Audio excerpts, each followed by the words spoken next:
ஆன்மீக நண்பர்கள் அனைவருக்கும் வணக்கம். அன்னை அபிராமியின் பேரருள் உங்கள் இல்லத்திலும் உள்ளத்திலும் என்றும் பெருகட்டும். வாழ்க்கையில் சில நேரங்களில் சோதனைகளும் வேதனைகளும் நாலா பக்கம் இருந்தும் நம்மை சூழ்ந்து கொள்ளும்.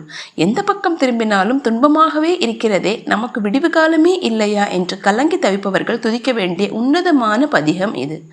அபிராமி பட்டர் அருளிய அபிராமி அந்தாதியின் இந்த 85வது பாடல் நம்முடைய அத்தனை அல்லல்களையும் இன்னல்களையும் அடியோடு தீர்க்கக்கூடிய மிக சக்தி வாய்ந்த துதியாகும்.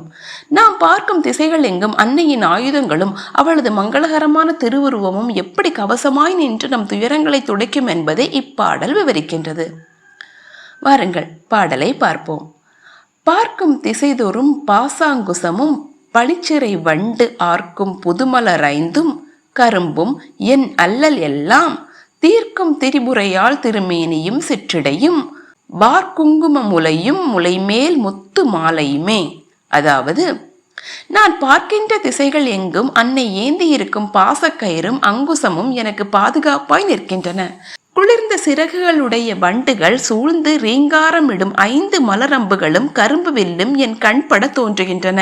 இவையாவும் என் துன்பங்கள் கவலைகள் அத்தனையும் வேரோடு அறுத்து தீர்க்க வல்ல திரிபுர சுந்தரி தேவியின் ஒளிமயம் பொருந்திய திருமேனியும் அவளது மிக மென்மையான சிறிய இடையும் கச்சணிந்து குங்கும கலவை பூசப்பட்ட அவளது அழகும் அதன் மேல் அசைந்தாடும் தூய்மையான முத்து மாலைகளும் என் மனக்கண்ணில் எப்போதும் நிறைந்திருக்கின்றன.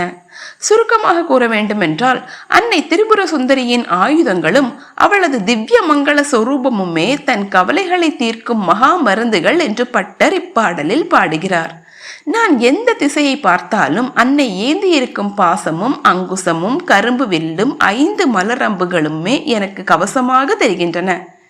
என் அல்லல்களை எல்லாம் தீர்க்கும் அந்த திரிபுர தேவியின் அழகிய திருமேனியும் அவளது முத்து மாலைகளும் என் நெஞ்சில் நிறைந்துள்ளன என்று பட்டர் கூறுகிறார்.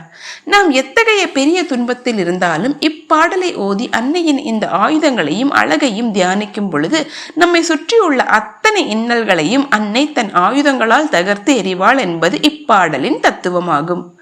பாராயணம் செய்யும் முறை: செவ்வாய்க்கிழமை, வெள்ளிக்கிழமை அல்லது அமாவாசை மற்றும் பௌர்ணமி தினங்களில் பாராயணம் செய்ய தொடங்கலாம். வாழ்க்கை நெருக்கடிகளாலும் தீராத இன்னல்களாலும் மனம் வதங்கும் எந்த நேரத்திலும் இப்பாடலை ஓதலாம்.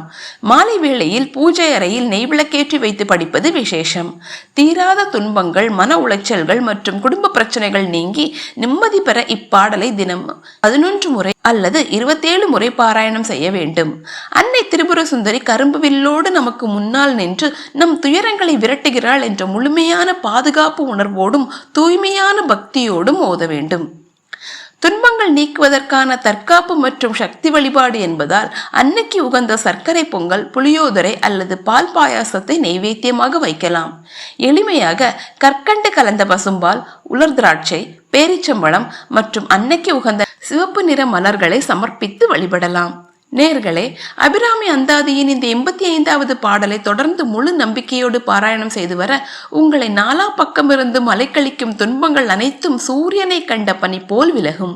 உங்களுக்கு ஏற்படும் பண நெருக்கடிகள், மனக்கவலைகள் மற்றும் தொழில் தேக்கங்கள் யாவும் அன்னை திரிபுர சுந்தரியின் கடைக்கண் பார்வையால் நீங்கும்.